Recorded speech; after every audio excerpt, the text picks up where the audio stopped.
The second thing that you have to do, you have to trust the word of Jesus even when it doesn't make sense. Or maybe I need to change that. You need to trust the word of Jesus, especially when it doesn't make sense. See, how do you think about it? Think about it now. Here you got these professional fishermen. If they know anything, they know how to catch fish. And here a carpenter show up and going to say, go out into the deep and let your nets down. That's like a preacher going and tell a brain surgeon, cut right here. Now you can imagine what the surgeon going to say. Now, Rev, I understand you all right down there at Bethel, but this ain't your place to operate. I run this up in here. I know this. I have all the training and all the expertise. I know how to make this happen. And you know, that's where we are sometimes. God will direct us to do something that all of our training, all of our background, all of our experience says that ain't gonna work. Just doesn't make sense. It's not logical, but yet he will ask you to do crazy stuff. If Jesus tell you to do something, do it. Because see, even though Jesus was a carpenter and they were professional fishermen, still there was something in Jesus that caused them to trust him. He did not, of course, ask them to do something immoral, just something that just didn't make sense. You got to accept the limitations of human efforts and plans. You got to trust the word of Jesus even if it doesn't make sense. The third thing, and this is probably the most critical one, you got to be willing to take some risks. You'll never get a victory if you don't take a chance. You can sit in your comfort zone and keep doing it like we've always done it, and you will get what you always got. You got to be willing to take a chance. You got to be willing to do something differently. You got to be willing to try. I was tickled to death with the dinner at this year's anniversary celebration. We had never done it like that before. I had a good time with them oxtails. Y'all can say amen. I know some of y'all say wasn't enough oxtails. I don't know. I got enough. I don't know. But it was different.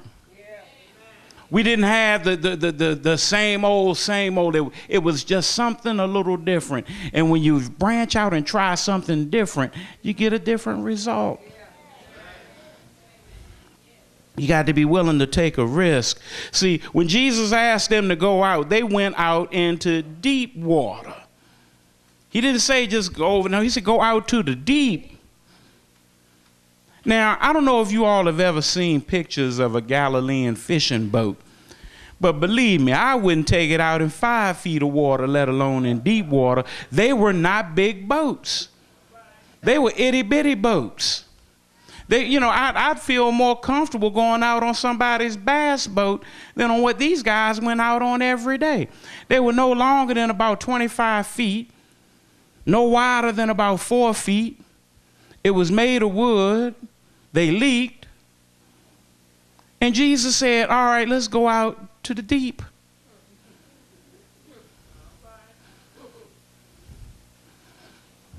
But they took a risk. You got to be willing to take risk. You got to trust the word of Jesus even when it doesn't make sense. You got to accept the limitations of human efforts and plans. And number 4, you got to persevere even through disappointment and fatigue. Vince Lombardi once said, fatigue makes cowards of us all. When you get tired, you just don't want to go on. You just get weary, and I'm just tired. I can't go no more. Let me just go sit down. I'm tired. Usually, when we get to the end of our rope, somebody get on your nerve. I'm tired of them messing with me. Or a situation, I'm tired. See, when you get tired, when you get to the end of the rope, and that point where you're just ready to walk away. Sometimes we get tired right at the point of the breakthrough.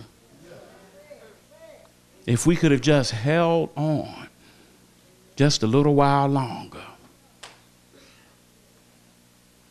Married folk get tired of one another.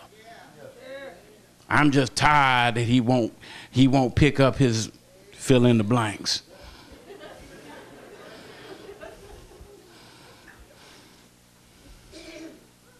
And after about 2-3 years, folks, I'm tired. I can't put up with this no more.